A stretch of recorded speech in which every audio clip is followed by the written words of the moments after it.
अब friends, as you know, we have discussed a lot of articles और बहुत सारे पार्ट्स भी हम डिस्कस कर चुके हैं।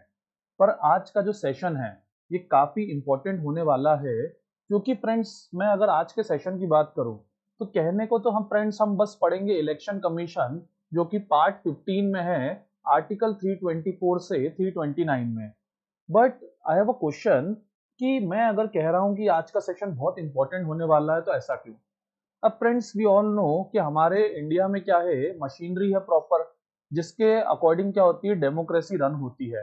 दैट इज लेजिस्लेचर, एग्जीक्यूटिव और जुडिशरी। जिसमें हम बात करें अगर लेजिस्लेचर की, सो वो सबसे प्रोमिनेंट बॉडी है, क्योंकि लेजिस्लेचर जो है यानी लोकसभा और राज्यसभा है, यही क्या करती हैं, लॉ फॉर्मेशन का काम करती हैं। बट सोच के देखिए दोस्तों, अगर ये बॉडी जो है ये क्या हो, प्रॉपर इलेक्शन से ना आए, मतलब फ्री एंड फेयर इलेक्शन ना हो, और एक ऐसी बॉडी इलेक्ट होके आ जाए जिसमें जनता का विश्वास ही नहीं है, you don't have trust on it, ऐसी अगर गवर्नमेंट बन जाए तो वो क्या होगा? डेफिनेटली फ्रेंड्स, वो एक क्या कहलाएगी, डिक्टेटरशिप कहलाएगी।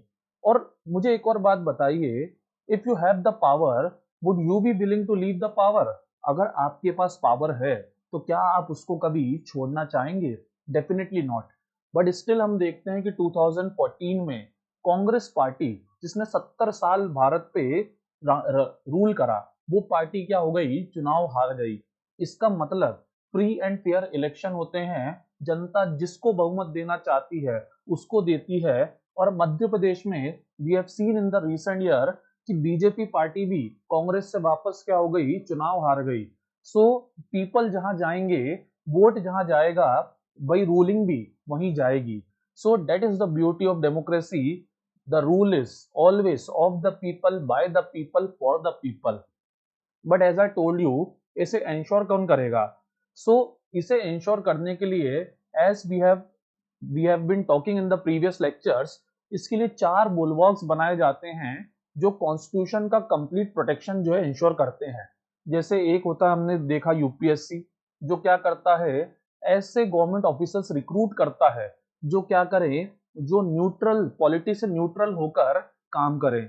सुप्रीम कोर्ट, जो क्या करे, सिटीजन्स के और पॉलिटिशियंस के अगर किसी भी तरह के डिस्प्यूट होते हैं तो उन्हें न्यूट्रल तौर पे क्या कहते हैं, उन्हें उनसे डील करे।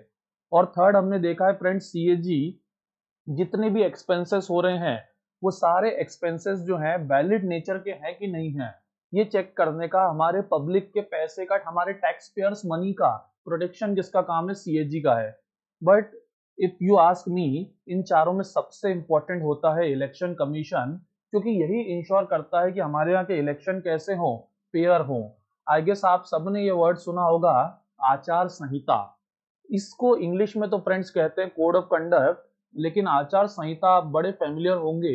मेरे ख्याल से आप जब भी इस वर्ड को सुनते होंगे तो सुन के डर जाते होंगे कि आचार संहिता लगने वाली है।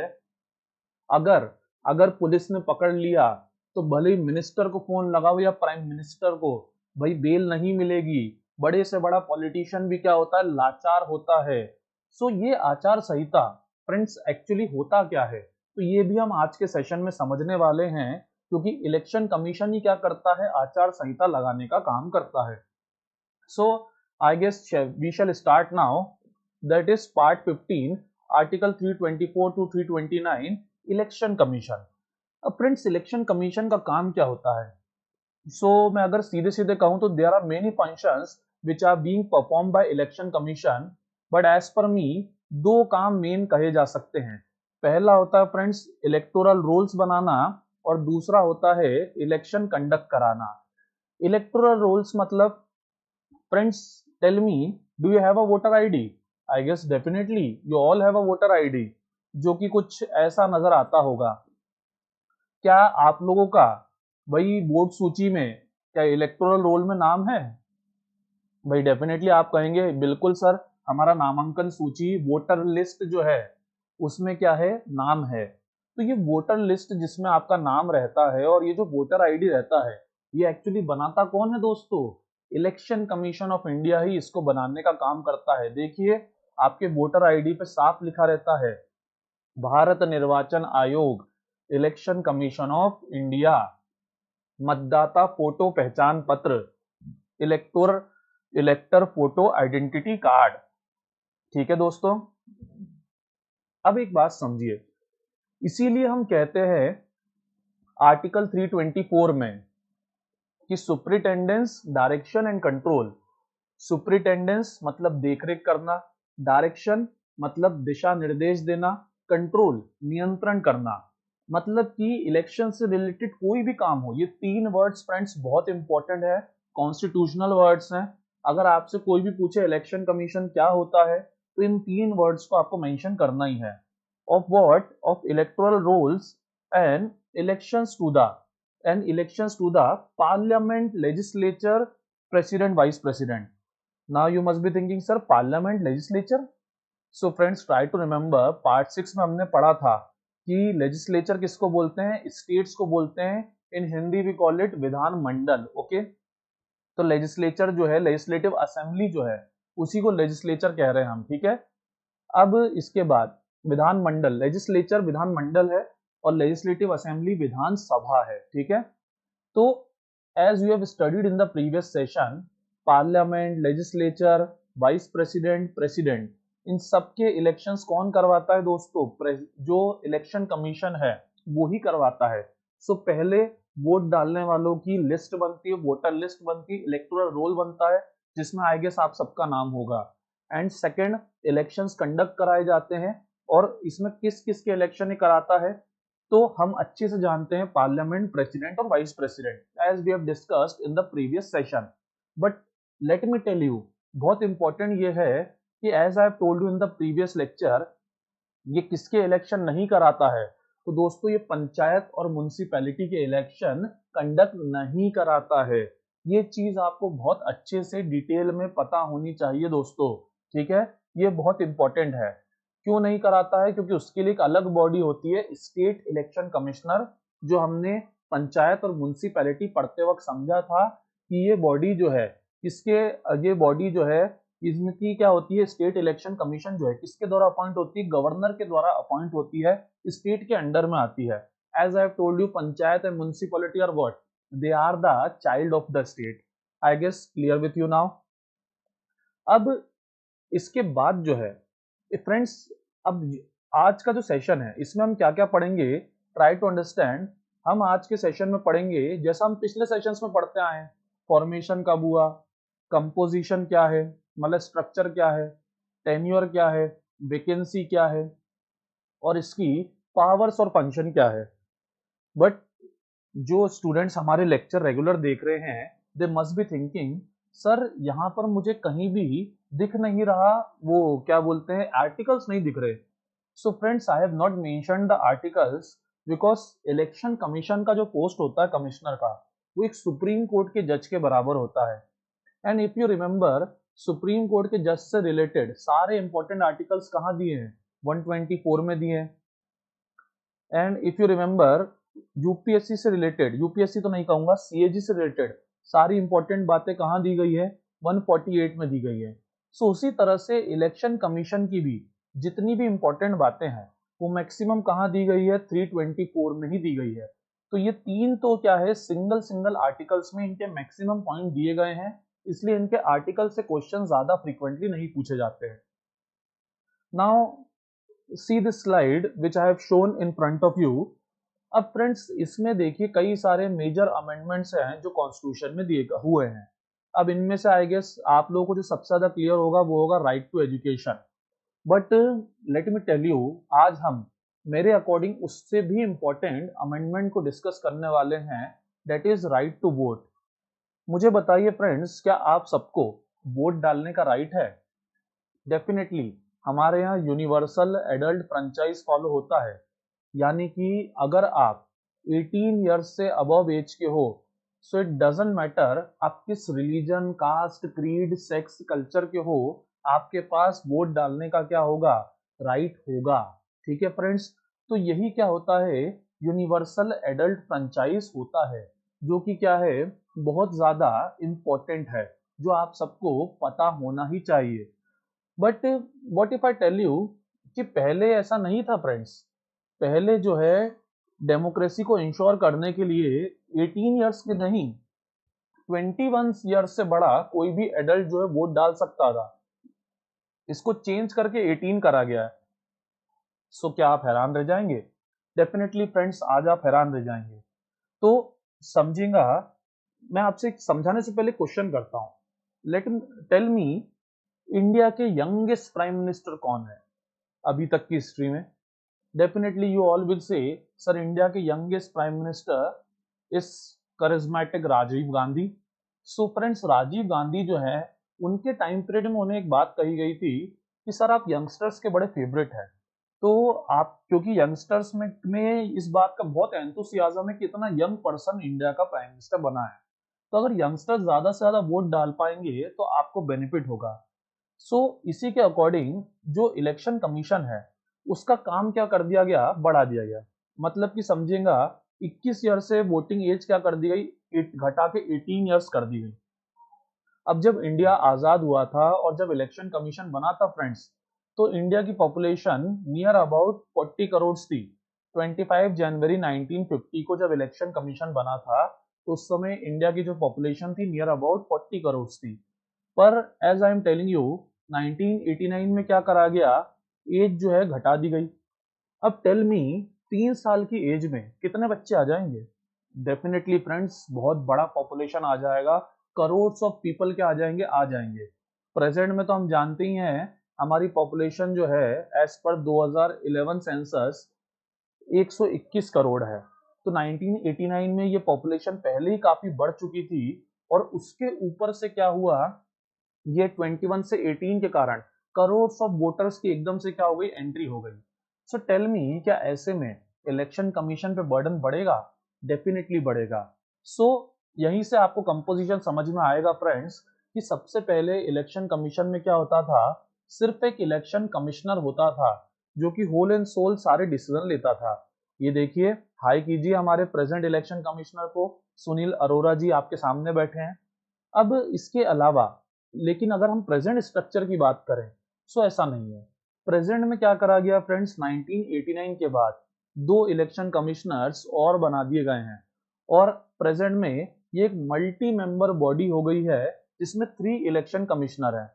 जो सेंटर में बैठे हैं सुनील अरोरा जी, ये चीफ इलेक्शन कमिश्नर है, और इनके बगल में जो बैठे हैं राजीव कुमार जी और ये सुशील चंद्रा जी, ये दोनों जो हैं इलेक्शन कमिश्नर्स हैं। और कोई भी इंपॉर्टेंट बात मैं आपको एक बताऊं फ्रेंड्स, जो बहुत यूपीएससी जैसी एग्जाम से पूछा जाता है, who is more powerful, chief election commissioner and all have the same powers? तो आप क्या कहेंगे? डेफिनेटली आप कहेंगे सर चीफ इलेक्शन कमिश्नर ज्यादा पावरफुल होंगे। So let me tell you, इस फोटो में देखिए सबकी चेयर क्या है फ्रेंड्स, एकदम इक्वल है। सो सबके पास पावर्स भी क्या है, इक्वल है। तो ये जो मल्टी मेंबर बॉडी है, इसमें दोस्तों मैं आपको ये बताना चाहूंगा कि सबके पास इक्वल पावर्स है। सर फिर डिसीजन कैसे लिया जाएगा अगर सबके सब इक्वल पावर वाले हैं? सो फ्रेंड्स, वोटिंग कराई जाएगी। जहां भी 2:1 हो जाएगा, वहां पर क्या हो जाएगा, डिसीजन ले लिया जाएगा।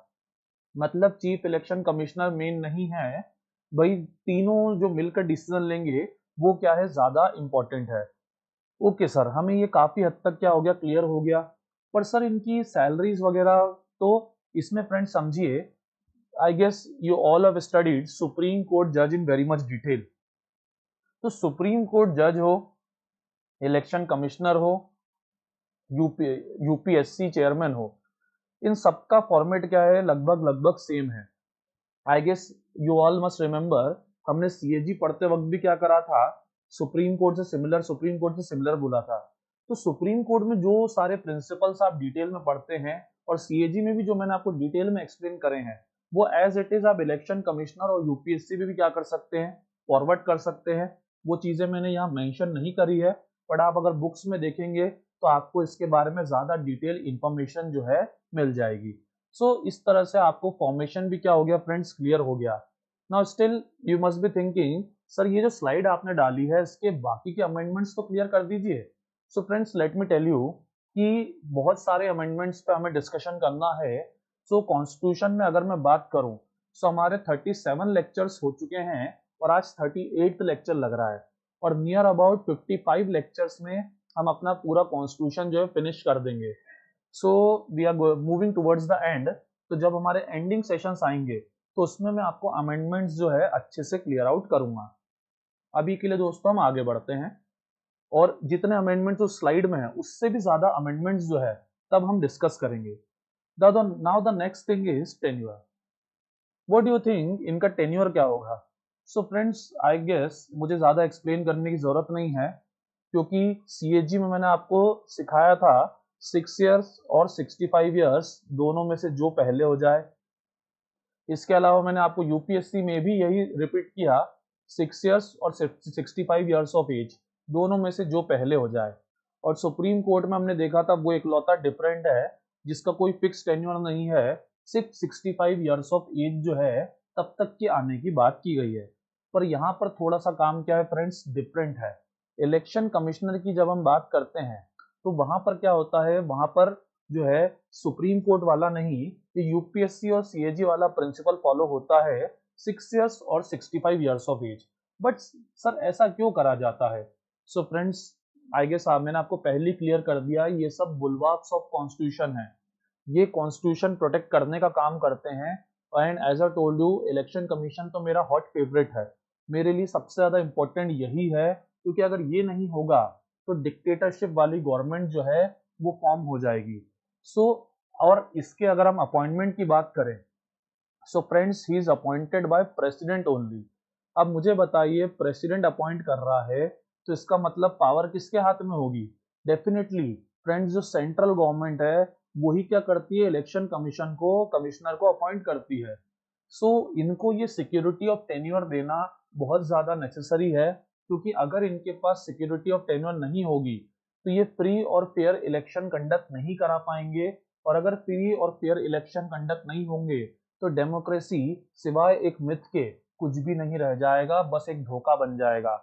और अगर ये बात आपको क्लियर करना है, सो आई हैव अ सजेशन, आपको मार्शल पिक्चर देखना चाहिए। मार्शल पिक्चर जो है वो आपको नेटफ्लिक्स के ऊपर मिल जाएगी, ठीक है।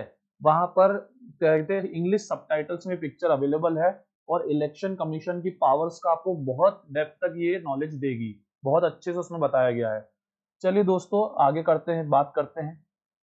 अब टेन्योर और वैकेंसी भी आपका क्या हो गया, क्लियर हो गया। सर वैकेंसी कब क्लियर हो गया?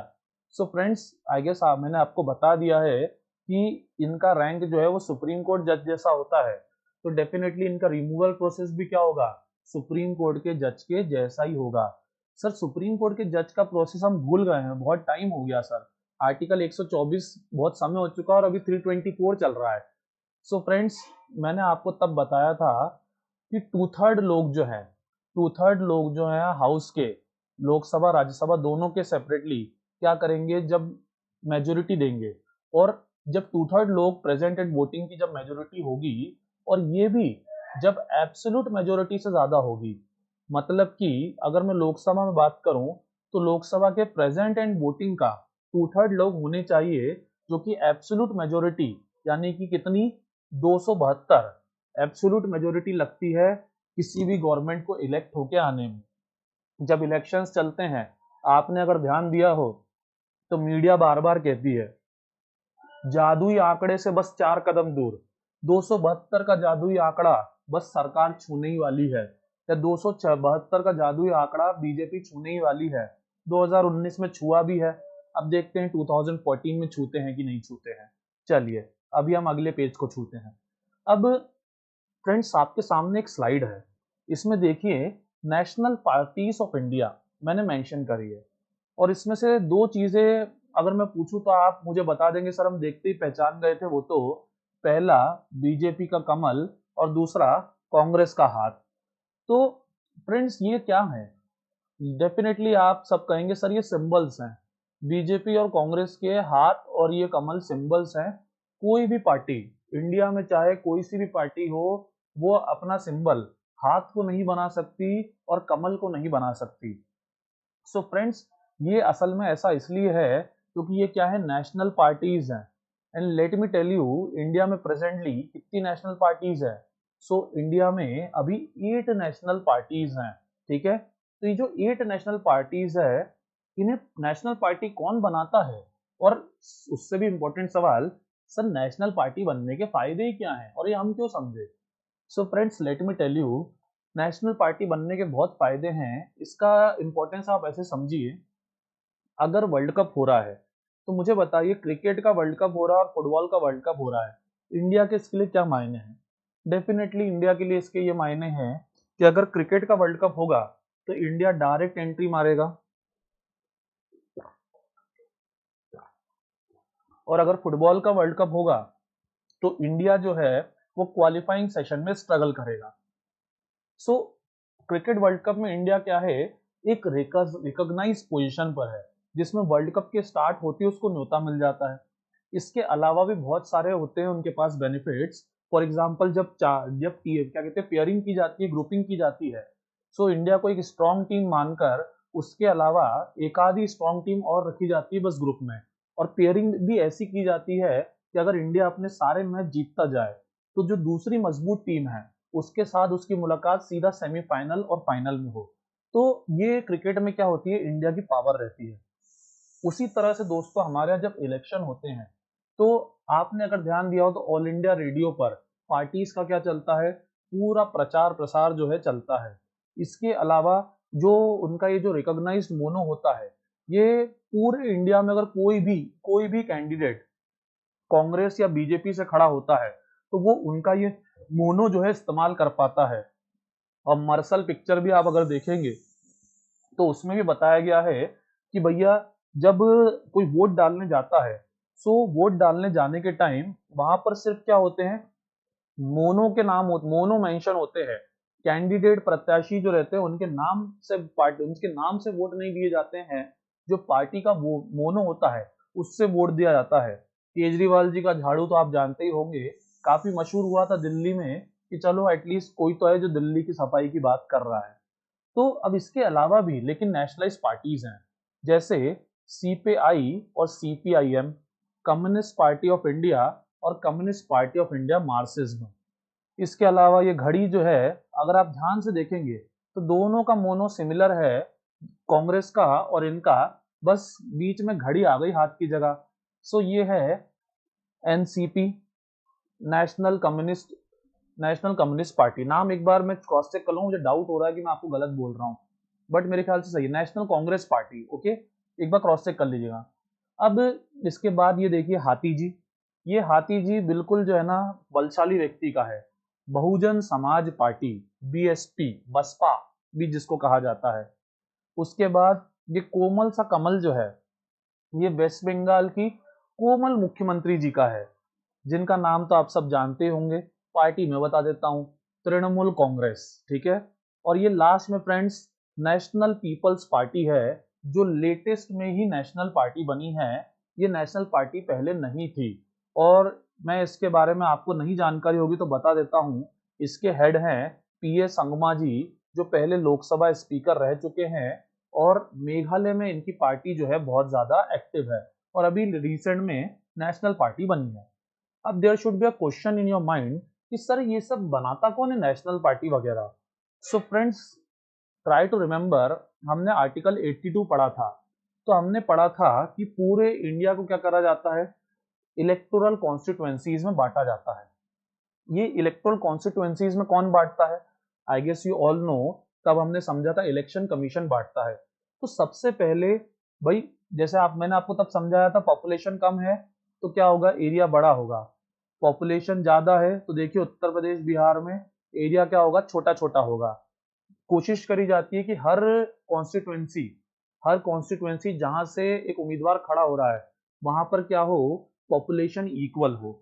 सो सबसे पहले क्या करा जाता है, डीलिमिटेशन करा जाता है। तो ये सब क्या है, ये सब इलेक्शन कमीशन की पावर्स है। डीलिमिटेशन के बाद आप समझिए क्या बनेगा, वोटर लिस्ट बनेगी। तो देखिए ये क्या बनती है, वोटर लिस्ट बनती है, और आपका वोटर आईडी बनता है। और इसके बाद क्या होता है, इसके बाद डेट तय करेंगे। सीक्वेंस समझिए, पहले क्या होगा, एरिया बनेगा, एरिया के बाद क्या होगा, उसमें वोट कौन कौन डालेगा ये डिसाइड होगा। उसके बाद क्या होगा, वो डेट डिसाइड होगी, वो टाइम डिसाइड होगा जब वोटिंग होना है। और इसी डेट और टाइम को डिसाइड करने के जस्ट पहले एक काम और क्या होता है, जैसे मान लीजिए तो लोग डिसाइड हो गए कौन वोट डालेंगे वोटर लिस्ट में, पर ये भी तो डिसाइड करना पड़ेगा कौन खड़ा होगा। तो इसीलिए मैं फिर से बोल रहा हूँ, मार्शल पिक्चर देखिए, इसमें भी उन्होंने बताया है कि मैं नॉमिनेशन पेपर फाइल कर रहा हूँ। विजय जो उस पिक्चर के हीरो हैं साउथ के, वो बोलते हैं अगर मेरा पेपर जो है नॉमिनेशन पेपर स्पेलिंग मिस्टेक या किसी ऐसी छोटी मोटी गलती से रिजेक्ट हुआ तो मैं तुम सबको हाई कोर्ट में घसीटूंगा। एक्चुअली होता यह है कि जो भी लोग इलेक्शन में खड़े होना चाहते हैं वो नॉमिनेशन पेपर फाइल करते हैं, जिसको क्या होता है, जिसको इलेक्शन कमीशन चेकआउट करता है।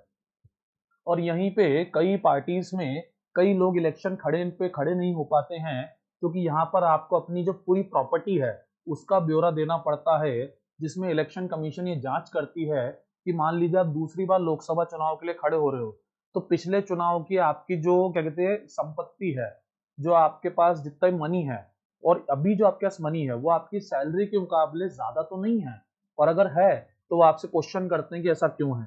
सो सीक्वेंस समझिए, पहले एरिया डिसाइड होगा, फिर पॉपुलेशन डिसाइड होगी, फिर जो इलेक्शन में खड़े होना चाहते हैं वो डिसाइड होंगे, फिर उसके बाद शेड्यूल और डेट डिसाइड होगी। और इसके अलावा हमने समझा एक और काम, रिकॉग्निशन दिया जाएगा पॉलिटिकल पार्टीज को, जिसमें नेशनल पार्टी और स्टेट पार्टी बनाई जाएगी। जो भी पार्टी नेशनल पार्टी या स्टेट पार्टी बनती है, मैं आपको एक्सप्लेन कर ही चुका हूं, उसके पास क्या होती है, पावर्स होती है। वो क्या करती है, वो अपना जो है एक मोनो रिजर्व कर पाती है, जिससे उसके सारे कैंडिडेट खड़े हो सकते हैं। अब आप कहोगे सर अगर आप रिकॉग्नाइज नहीं हो तो क्या फर्क पड़ता है? बहुत फर्क पड़ता है फ्रेंड्स। अगर आप रिकॉग्नाइज नहीं हो सो उस केस में आप पार्टी के तौर पे नहीं खड़े होते हो, फिर आप निर्दलीय क्या होते हो, खड़े होते हो। मतलब आप किसी पार्टी से स्टैंड नहीं करते हो। मार्शल पिक्चर में यही हुआ है, उसमें 210 सीट्स जो है वो विजय के साथ वाले कैंडिडेट्स को मिली थी, और उसने इलेक्शन शुरू होने के पहले लोगों को यही कहा था कि आप घबराइए मत, मैं कोई नई पार्टी नहीं ला रहा हूं मार्केट में, हमारे सारे कैंडिडेट्स इंडिपेंडेंट निर्दलीय खड़े होंगे, और वो कैंडिडेट्स भी आप लोग खुद अपने एरिया से चुनेंगे। 210 लोग खड़े होंगे और उनके अपने 210 प्रतीक होंगे।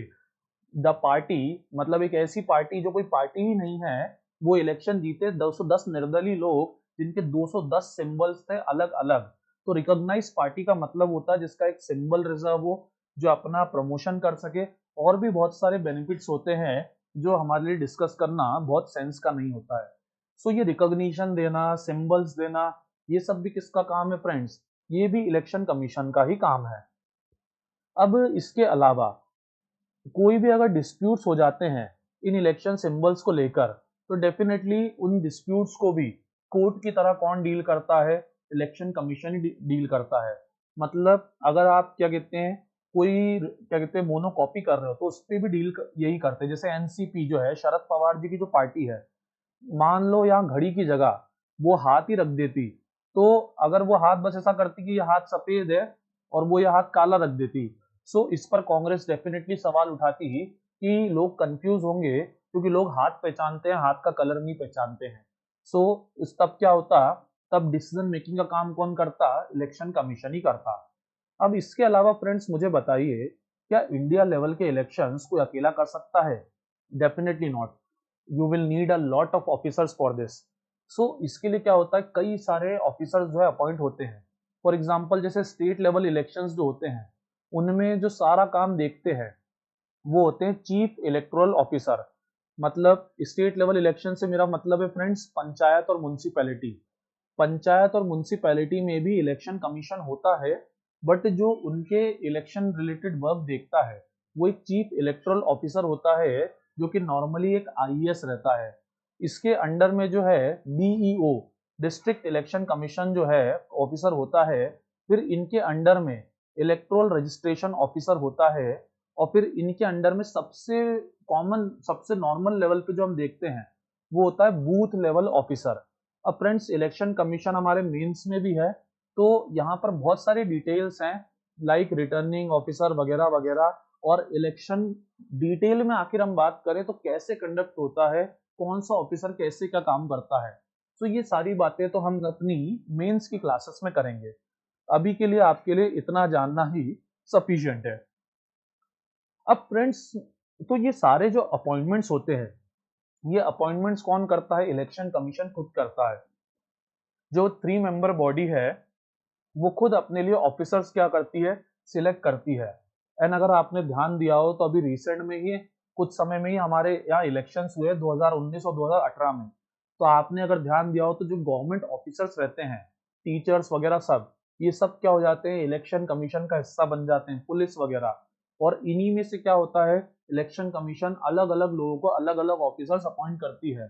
जैसे कलेक्टर को भी क्या होता है? इलेक्शन कमीशन में बकायदा पोस्ट मिल जाती है और वो इलेक्शन कमीशन की बॉडी का हिस्सा बन जाते हैं।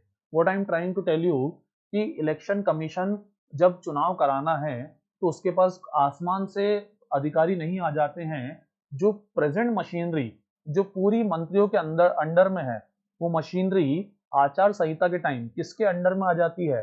इलेक्शन कमीशन के अंडर में आ जाती है। इसीलिए कहते हैं कि कोड ऑफ कंडक्ट पूरा कौन बनाता है? आचार संहिता कौन बनाती है? इलेक्शन कमीशन बनाती है। पर सर ये आचार संहिता एग्जैक्टली होती क्या है? हमें आज तक क्लियर नहीं हुआ। फ्रेंड्स, आचार संहिता क्या होती है अगर मैं आपको इजी वे में समझाना चाहूँ तो दो लोग अगर इलेक्शन में खड़े हुए हैं जिनमें एक जो है करोड़पति फैमिली से है और दूसरा जो है बहुत पुअर फैमिली से है, तो मुझे बताइए क्या इन दोनों में कोई कंपैरिजन हो सकता है? Definitely not. जो करोड़पति आदमी है वो पानी की तरफ पैसा बहा सकता है। या फिर अगर हम बात करें 70 साल से जो कांग्रेस चुनाव लड़ रही थी और बीजेपी जो चुनाव लड़ रही 2014 में, क्या दोनों में कोई कंपटीशन है? Definitely not. कांग्रेस के रिसोर्सेज बीजेपी से बहुत ज्यादा है। तो ऐसी कंडीशन में क्या होगा? क्या हम इंश्योर कर पाएंगे एक फ्री और फेयर इलेक्शन? Definitely not. इसके अलावा अगर मैं बात करूं, कई बार हमने देखा है पिक्चरों में कि बूथ कैप्चर हो जाते हैं। मतलब कि पूरे के पूरे बूथ जो होते हैं वो कैप्चर हो जाते हैं। खूब सारे वायलेंस होती है, इरेगुलरिटीज होती है, इनवैलिड वोट डाले जाते हैं, अवैध वोट डाले जाते हैं। इसी पे मर्सल पिक्चर खड़ी है जिसमें आपका वोट कोई और व्यक्ति आपके ही नाम से डाल के आ जाता है। ऐसे करके जो हमारी डेमोक्रेसी है उसको डिस्ट्रॉय करने की पूरी कोशिश की जाती है। भाई 5-5 हजार रुपए में, 500-500 रुपए में देश का जो लोकतंत्र है वो रोड पे खड़े खड़े बिक जाता है।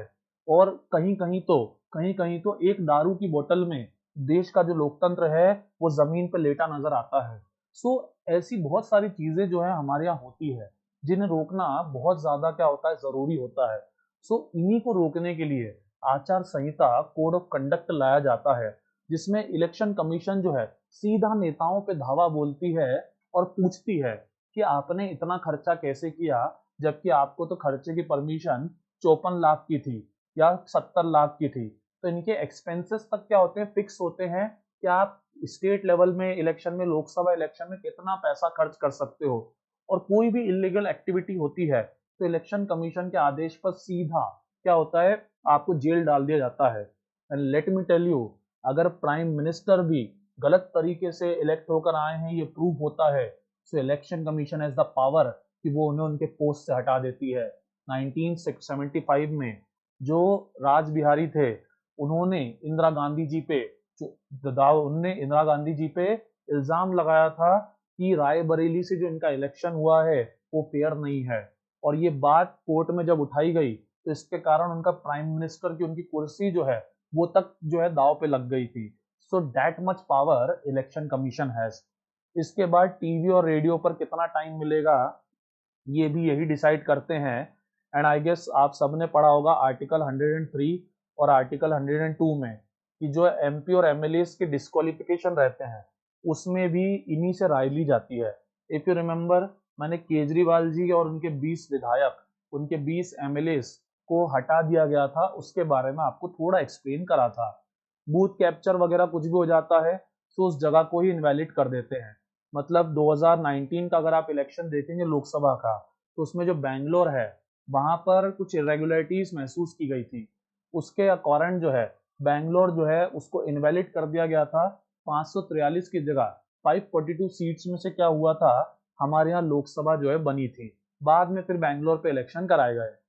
इसके अलावा अगर हम बात करें, ये हमने पढ़ ही लिया है कि गवर्नर को रिक्वेस्ट करके या प्रेसिडेंट को रिक्वेस्ट करके जो भी इन स्टाफ चाहिए वो अपॉइंट करा लेते हैं। इसके अलावा जितने भी इलेक्शन होते हैं ऐसा नहीं कि सिर्फ कोड ऑफ कंडक्ट लॉस बना दिया और काम हो गया। कोड ऑफ कंडक्ट यानी लॉस बनाने के बाद भी पूरा का पूरा इंस्पेक्शन जो है वो इलेक्शन कमीशन करती है।